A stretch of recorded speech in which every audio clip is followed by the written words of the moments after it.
चुरौनी राजा चंद्रकीत थी। चुरौनी क्या किया कि राजा चंद्रकीत को तुरंत ही भक्त भाव से और उसी समय उसके यहाँ दो चोरों को तैयार किया। चुरौनी राजा चंद्रकीत के यहाँ से चोरी की और चोरी का धन लेकर के वह दूत लोग जो थे वहीं बनियों की पास पहुंचे। ये पुत्री रात तु प्रसावन संबटते, ये पुत्री ती रात तू कहाँ रही हो, तेरे मन में क्या है?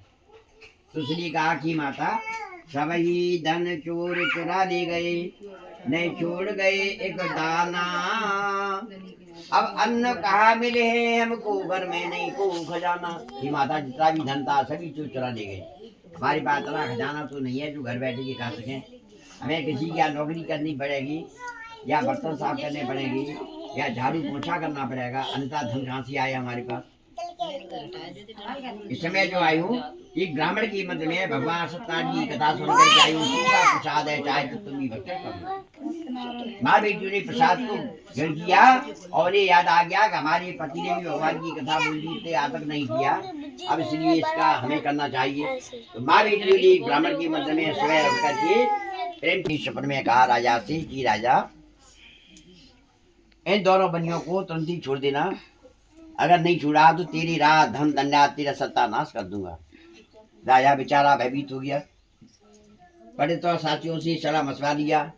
सभी ने सलाह दी कि महाराज सुबह का शुभ संयोग रखते हैं, आप दोनों बनिए के पुत्रों को तुरंत ही छोड़ दो। यह देख करके वह दूसरे जो थे दोनों बनियों को छुड़ा करके लाए। तो बनियों का छौर करवाया, बाल बनवाई, वस्त्राभूषण दिए, उनके बच्चों को संतुष्ट किया और जो धन ले लिया था उसका दूना दे करके आखिर बनियाओ अब आप लोग यहाँ से प्रेम से जा सकते हो।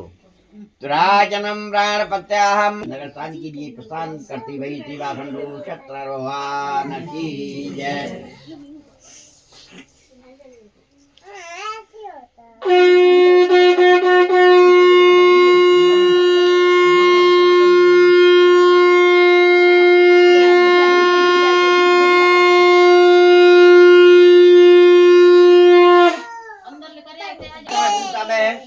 अब बनियों ने बंगाल विधानसभा यात्रा को प्रारंभ कर दिया। नाव को लेकर के बनियों ने आगे बढ़ाया। आगे जाकर अब तो ये समझ गए होंगे कि हमारी समाया है, और नहीं समझे तो कम से कम जाकर के उनको याद दिलाना चाहिए। तो भगवान ने आकर के प्रेम से पूछा,